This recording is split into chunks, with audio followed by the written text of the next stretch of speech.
PR0042, Attorney A.J. O'Donnell for the defendant, ADA County Counsel for the Commonwealth. Thank you again. Good morning, Mr. Davis. Good morning, Counsel. Good morning, Your Honor. All right, so, Counsel, you asked me to take action on a motion prior to arraignment, is that correct? I am, yes. All right, so I've already allowed been recorded and counted the affidavit portion. And Attorney Kemp, correct, that's your name? Yes.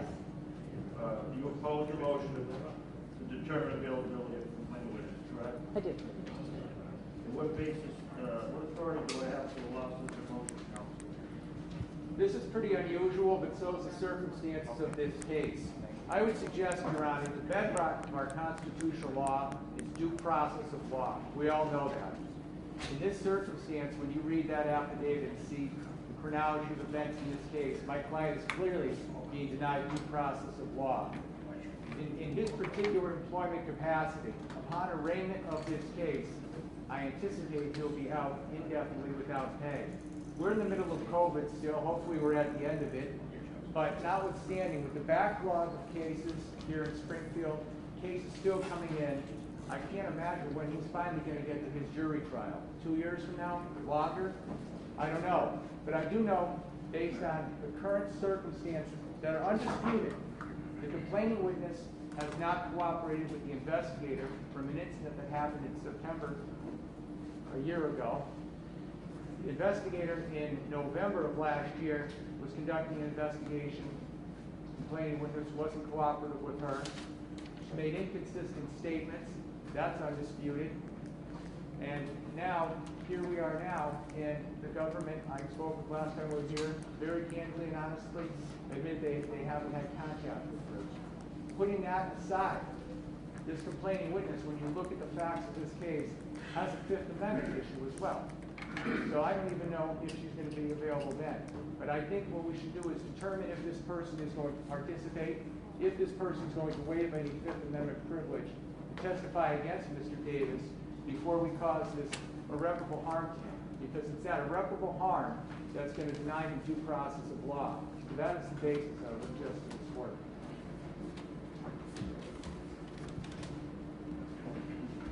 I agree that due process is the bedrock of our position. How about you move for arraignment? Yes. Thank you, Judge. So, once the Commonwealth moves for arraignment, what authority do I have to not arraign the defendant on pleas any? So respectfully, I can do two things. I can take no action on your motion, or I can deny your motion. Well, I will move for arraignment. I would waive a formal reading of pleas of not guilty at this time, Your Honor, on that. And with respect to the motion, I'm sure it's a motion I'm going to have to renew in the future. I'll deny it without prejudice. Thank you. Going to have to give it for in order and count.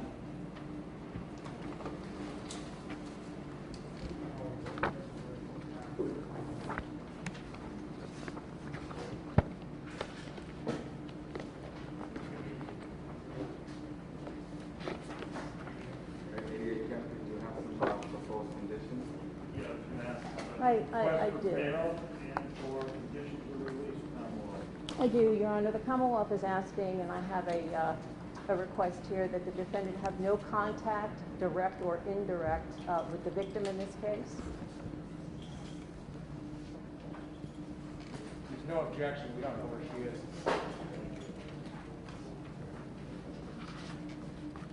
There are some motions, discovery motions in the file. You're asking a question. So some of that stuff Ms. Kemp has sent me, some 911 and dispatch recordings, as well as the body camera material I received. The other motions, I think just have to need a little more time to get stuff, and we can certainly address those at the pre-trial conference. Your Honor, may I be heard? Sure. Thank you. I would ask, at this point in time, I am giving counsel in hand additional discovery, as well as a preliminary certificate of discovery compliance. I'll file that with the court. I also have a motion for third-party records pursuant to Rule 17 and Commonwealth versus Lampron. I would ask that these matters be docketed and that that all discovery motions be heard at a date specific in the future.